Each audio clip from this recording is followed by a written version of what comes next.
মুসলমান এই মুসলিম রাষ্ট্রগুলোকে বলতে চাই যে আরব রাজাদের মতো ইসরায়েল এবং আমেরিকার দালালি এবং গোলামির জিন্দেগি অর্জন করবে, ইরানের মতো স্বাধীন এবং সমরাষ্ট্রে শক্তিশালী হয়ে স্বাধীনভাবে এই পৃথিবীর বুকে বেঁচে থাকবে। আমাদের মুসলিম রাষ্ট্রগুলোকে সিদ্ধান্ত নিতে হবে। আমরা বাংলাদেশ সরকারকে আহ্বান জানাচ্ছি ফিলিস্তিনের পাশে দাঁড়ানোর জন্য, ফিলিস্তিনের স্বাধীনতার জন্য কাজ করার জন্য। আমরা সব সময় বাংলাদেশের মানুষ ফিলিস্তিনের পাশে ছিলাম, আছি এবং থাকবো ইনশাআল্লাহ। বাংলাদেশ খেলাফতের আহ্বানে সামনের দিনগুলোতে কর্মসূচি ঘোষণা হবে। আপনাদের সকলের সক্রিয় অংশগ্রহণ কামনা করে আমি শেষ করছি। আসসালামু আলাইকুম ওয়া রাহমাতুল্লাহ। আমেরিকান যে আগ্রাসন আমরা আমাদের সমাবেশের পরে মিছিল হবে, আমরা মিছিলে অংশগ্রহণ করে তারপরে আমরা সবাই যাবো ইনশাআল্লাহ। এই পর্যায়ে প্রধানমন্ত্রীর বক্তব্য রাখবেন গণমানুষের সংগঠন বাংলাদেশ খেলাফত মজলিসের সংগ্রামী মহাসচিব যারা নির্যাতিত মজদুর জনতা মাওলানা সালাউদ্দিন আহমদ। আসসালামু আলাইকুম ওয়া রাহমাতুল্লাহি ওয়া বারাকাতুহু। আমরা কিভাবে জানাতে চাই মুসলিম ভূখণ্ডে ইসরায়েল কর্তৃক হামলার প্রতিবাদে বাংলাদেশ খেলাফত মজলিস আজ শুক্রবার দেশব্যাপী বিক্ষোভ দিবস পালনের জন্য ঘোষণা করা হয়েছে। তার এই ধারাবাহিকতায় আজকে বাংলাদেশ খেলাফত মজলিস ঢাকা মহানগর শাখা কর্তৃক আয়োজিত আজকের এই বিক্ষোভ মিছিল পূর্ব সমাবেশের সংগ্রামী সভাপতি, উপস্থিত কেন্দ্রীয় নেতৃবৃন্দ, সাংবাদিক ভাইয়েরা ও আমাদের নেতাকর্মী ভাইয়েরা, সংগ্রামী ভাইয়েরা, আপনারা জানেন বিশ্ব জারদ রাষ্ট্র সন্ত্রাসী রাষ্ট্র ইসরায়েল ফিলিস্তিনে বছরের পর বছর হামলা করে আমার শিশু মা বোনদেরকে হত্যা করেছে। সংগ্রামী ভাইয়েরা আমার, তার এই ধারাবাহিকতায় গত কয়েকদিন আগে ইরানে তারা আক্রমণ করেছে, ইরানের অনেক বড় বড় সরকারি কর্মকর্তাকে হত্যা করেছে। এর প্রতিবাদে ইরান তাদেরকে প্রতিরোধ করার জন্য হামলা করেছে। মাত্র 12 দিনের যুদ্ধে ইসরায়েল লেজ গুটিয়ে পালাতে বাধ্য হয়েছে। আমরা ইসরায়েলের বিরুদ্ধে যে দেশ লড়াই করবে তাদেরকে আমরা সাধুবাদ জানাই। তাই আমরা ইরানকে সাধুবাদ জানাই, ধন্যবাদ জানাই এবং ইরান আমাদেরকে দেখিয়ে দিয়েছে। আমি মুসলিম বিশ্বকে অনুরোধ করব, শুধু হুঙ্কার আর প্রতিবাদ করলেই চলবে না, এবং ইসরায়েলের বিরুদ্ধে ইরানের মতো প্রতিরোধ হামলা করে ইসরায়েল নামক রাষ্ট্রকে বিশ্বের মানচিত্র থেকে মুছে ফেলতে হবে ইনশাআল্লাহ। আমরা বিশ্বাস করি যখন মুসলমান শক্তি ঐক্যবদ্ধ হয়ে কুফরি শক্তির বিরুদ্ধে, ইহুদিবাদের বিরুদ্ধে আক্রমণ করবে, ইহুদিবাদ এই বিশ্বে টিকে থাকতে পারবে না। তাই আমি আজকের এই সমাবেশ থেকে পরিষ্কার আহ্বান করি, বিশ্ব মুসলিম নেতৃবৃন্দ, আপনারা ইসরায়েলের বিরুদ্ধে একযোগে আক্রমণ করে ইসরায়েলকে নিশ্চিহ্ন করে দিতে হবে। দ্বিতীয় বিষয় হল, আমাদের বাংলাদেশে গতকালকে দেখলাম জুলাই যোদ্ধাদের জন্য ভাতা নির্ধারণ করা হয়েছে। আমি সরকারকে পরিষ্কার বলতে চাই, 2013 সালে শব্দ চত্বরে হেফাজত নেতা কর্মীরা জীবন দিয়ে এই ফেসিবাদের বিরুদ্ধে আন্দোলন শুরু করেছিল। 2024-এর 5 আগস্ট সে আন্দোলন বিজয় লাভ করেছে। তাই আমার দাবি হল, যেমনিভাবে জুলাই যোদ্ধাদের ভাতা নির্ধারণ করা হয়েছে, জুলাই আহত নিহতদেরকে সরকারিভাবে ক্ষতিপূরণ দেওয়া হয়েছে। তেমনিভাবে 2010 সালের শাপলা চত্বরে শহীদদের এবং আহত নিহত পরিবারদেরকে সরকারকে অবশ্যই ক্ষতিপূরণ দিতে হবে। আরেকটি বিষয় বলতে চাই, ইদানিং আমাদের দেশে মব জাস্টিস শুরু হয়ে গিয়েছে। আমরা বাংলাদেশ খেলাফত মজলিস এই মবকে অস্বীকার করি, আমরা এই মব জাস্টিসে তীব্র নিন্দা করি। তবে এই মব জাস্টিসের জন্য আমাদের সরকারও দায়ী, কারণ যারা আওয়ামী লীগের দূষর, যারা ফ্যাসিবাদের দূষর ছিল, তাদেরকে গ্রেফতার করতে সরকার ব্যর্থ হয়েছে। তাই জনগণ তাদেরকে গ্রেফতার করে আইনের হাতে তুলে দিচ্ছে। আমি মনে করি সরকার যদি আওয়ামী দূষরদের গ্রেফতার করত, তাহলে এই মব জাস্টিস তৈরি হতো না। এজন্য এই মব জাস্টিসের জন্য সরকার দায়ী, প্রশাসন দায়ী। পরিষ্কার বলি, মব জাস্টিস আমরা সমর্থন করি না। প্রশাসনকে বলবো, আপনারা কর্তৃত্ববাদী হন, শক্তিশালী হন, সকল ধরনের মব জাস্টিস, চাঁদাবাজি, দখলবাজ সবাইকে আপনারা গ্রেফতার করে আইনের আওতায় এনে শাস্তি ব্যবস্থা করুন।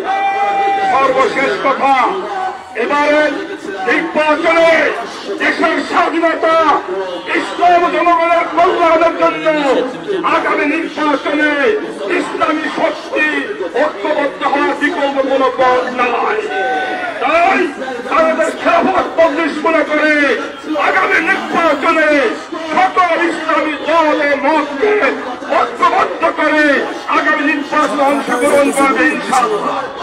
আজকের প্রোগ্রামে সবাইকে অংশগ্রহণ করে ধন্যবাদ জানিয়ে আমার বক্তব্য শেষ করছি। আমাদের মিছিল এখন শুরু হবে, মিছিলে অংশগ্রহণ করব।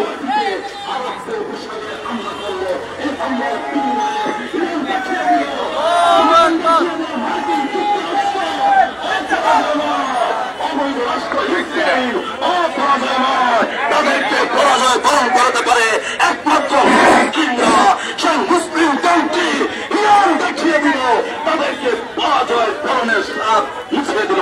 তবে আমরা দুঃখের সাথে বলতে যাচ্ছি, ইরান তুমি আরেকটু হামলা করলে আমাদের ফিলিস্তিন স্বাধীন হয়ে যেত।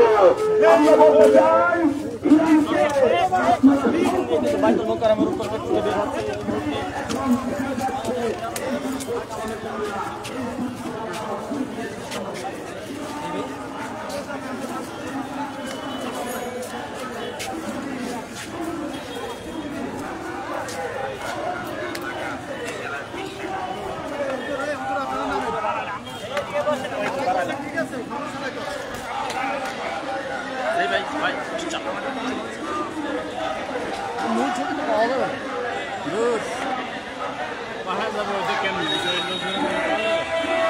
দেখ না, মোড়ের পরে খালি হয়ে যাবে।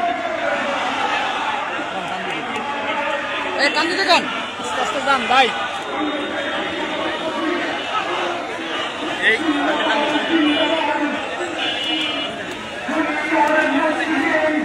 আস্তে আস্তে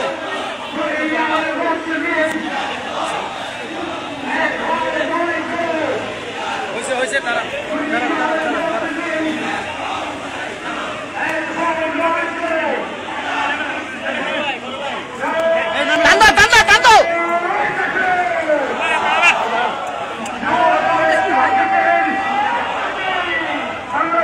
ভাই হয়েছে থাকেন থাকেন।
আপনি আমাকে দিকে দিয়ে নিন।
চালু আসুন আল্লাহ চলে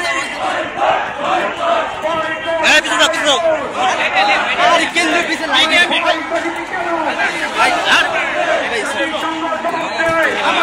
শহীদ কেন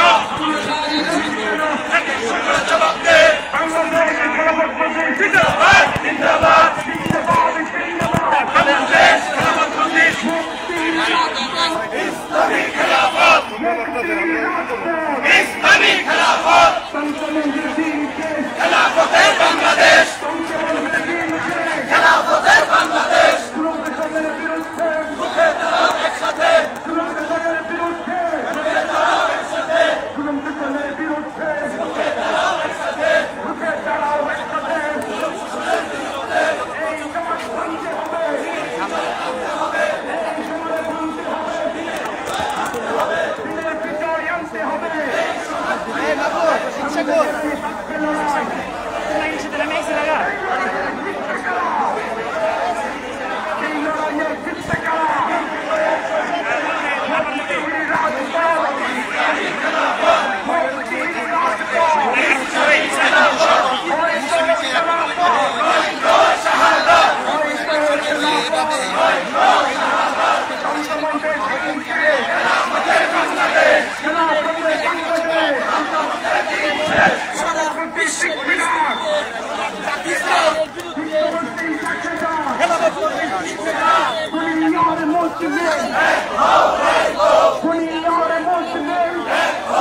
আর উপরে উঠে যান, এদিকে এসে আসেন, এদিকে দাঁড়ান, এখানে দাঁড়ান, এখানে এসে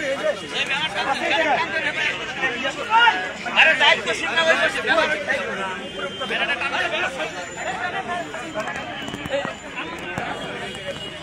সংগ্রামী বিক্ষুব্ধ তৌহিদি জনতা এই পর্যায়ে দোয়া উপন্যাসের মাধ্যমে আজকে আমাদের বিক্ষোভ কর্মসূচি সমাপ্ত ঘোষণা করবেন বাংলাদেশ খেলাফত মজলিসের কেন্দ্রীয় নায়েব আমির মাওলানা মহিউদ্দিন রব্বানী।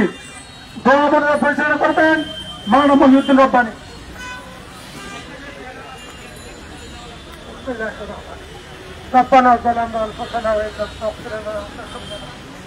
আল্লাহ আমাদেরকে মাফ করে দাও। আল্লাহ বিশ্বের মুসলমানদেরকে এক এবং নেক হওয়ার তৌফিক দান করো। আল্লাহ ইসরায়েলকে ধ্বংস করে দাও। আল্লাহ জালেম নেতানিয়াহু এবং ডোনাল্ড ট্রাম্প সহ বিশ্বের মুসলমান বিরোধী সকল চক্রকে ধ্বংস করে দাও। আল্লাহ খুনিদেরকে আল্লাহ তুমি ধ্বংস করে দাও। আল্লাহ ফিলিস্তিনের মজলুম মুসলমান সহ বিশ্বের মজলুম মুসলমানদেরকে সাহায্য করো। আলহামদুলিল্লাহ।